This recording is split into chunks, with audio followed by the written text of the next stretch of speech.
오늘 오전 윤석열 전 대통령의 내란 혐의 사건 첫 형사재판이 열렸습니다. 지금은 잠시 휴정 상태인데요. 법원에 나가 있는 취재기자 연결해서 자세한 내용 알아보겠습니다. 배윤주 기자, 오전 재판 내용 전해주시죠.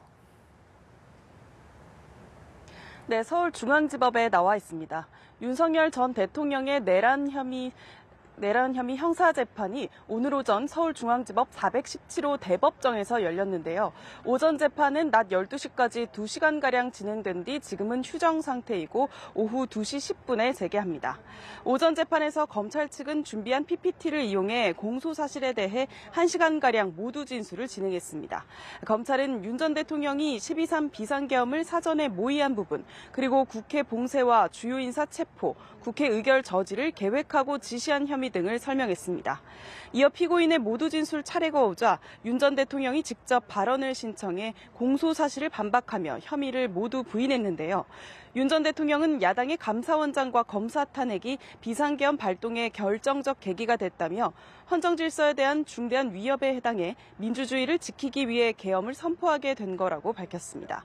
또 안가 회동은 국가 안보 상황을 논의하기 위한 것으로 내란 모의는 아니었으며 계엄 과정에서도 실무장 없이 민간과의 충돌을 피하도록 지시해 비폭력적이었다고 말했습니다. 오후에는 검찰 측이 신청한 계엄군 지휘관에 대한 증인 신문이 진행됩니다. 조성현 육군 수도방위사령부 제1경비단장과 김영기 특수전사령부 제1특전대대장은 상급 지휘관으로부터 국회의원들을 끌어내라는 지시를 받았다는 핵심적인 진술을 한 바 있습니다. 네, 배 기자, 오늘 윤 전 대통령의 법정을 오가는 모습은 공개되지 않았죠?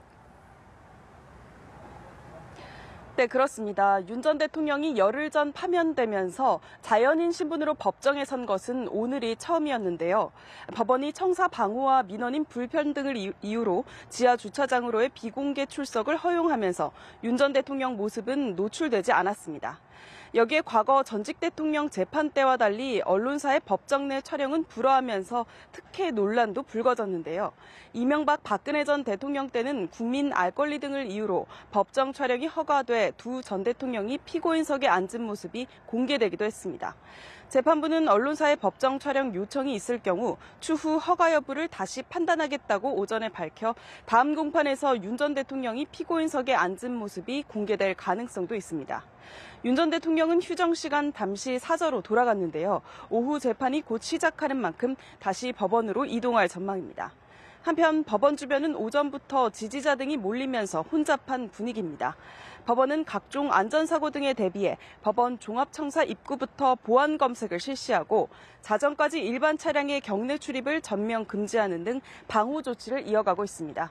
지금까지 서울중앙지법에서 전해드렸습니다.